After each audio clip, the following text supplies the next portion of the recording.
Hey, welcome back to DadLabs.com. Today's episode is brought to you by Baby Bjorn, and we're talking about baby proofing. That's right, making your home safe for bringing home a new baby. Now, it's a task that all parents have to tackle, but sometimes it's such an epic task, we've got to go to the pros. So today in Dad Labs, we're baby proofing like a pro.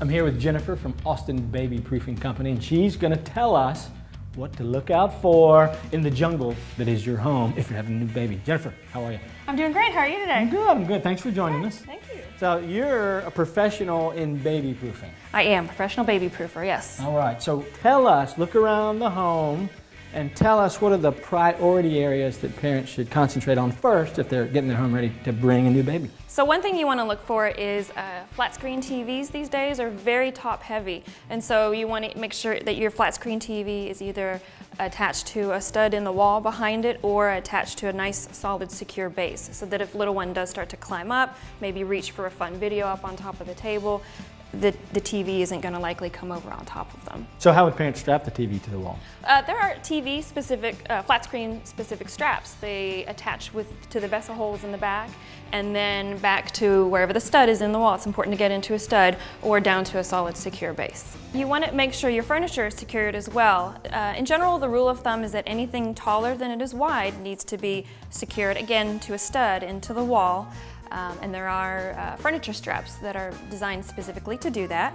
And also sometimes you have pieces of furniture that are nice and low and look sturdy like a dresser, but once you start opening drawers or opening cabinet doors, that can throw off the center of gravity as well. So taller than it is wide, or a piece of furniture that has a lot of drawers in it needs to be considered, needs to be strapped to the wall. You're going to want to clear knickknacks, pictures, pretty little breakables, pieces of art on tabletops because those will pretty quickly start to get pulled off. Okay, so windows? Windows, yeah, particularly the blinds in the windows. These little pull cords here, when you pull your blinds up, you know, now you've got a long cord that could be a strangulation hazard.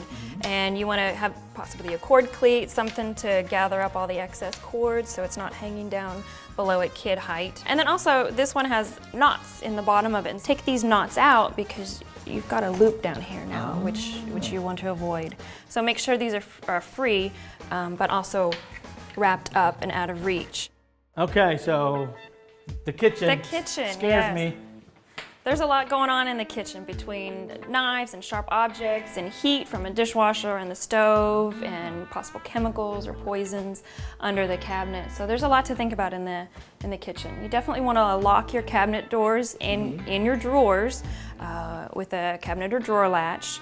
Are all of them kind of the same? You know, cheap ones, expensive ones? They're not. There's a couple different styles on the market, and there are some that are better than others. And then also a struggle that I see some homeowners get into is that not all latch works on every cabinet style. So, you know, you may be in for a couple trips to Home Depot if you're having trouble finding the right latch to fit in your cabinet. That can be time consuming. That can be time consuming, but a professional baby proofer can help you with that area.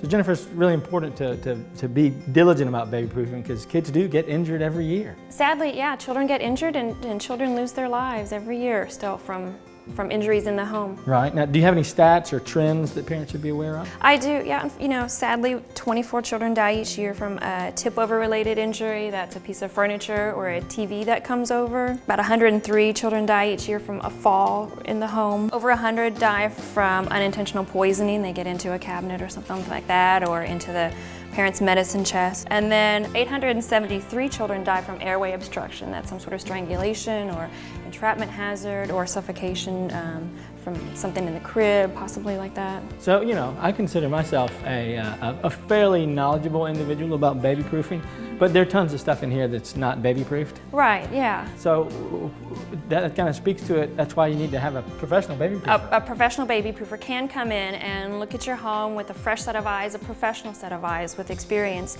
and probably point out some things that you may not have otherwise thought of, or something that may be quirky for your home that may not be, you know, regularly listed in the checklists. Right. Yeah, I didn't think about the loops or the Roman blinds. So how do folks get in touch with you? We're on the web, austinbabyproofing.com. And if you're not in Austin, there's a great organization called the International Association for Child Safety, the IAFCS, who has information about professional baby proofers throughout the United States and Canada who can come in and help you out baby proof your home. That's awesome. Jennifer, thank you so much. Thank you. I feel safer already. Great. Well, there you have it. Good info from one of the pros in the baby proofing industry. Now, if you want to do some sane baby proofing yourself, you can get some great tips from our latest in the series of Sane Parents Guide, number 3, baby proofing. You can go to dadlabs.com, go on the Sane Parents Guide tab, and pick up a copy for just $2.99 of Sane Parents Guide, number 3, baby proofing. Thanks to Baby Bjorn for sponsoring Sane Parents Guide and this episode. We'll see you next time at dadlabs.com.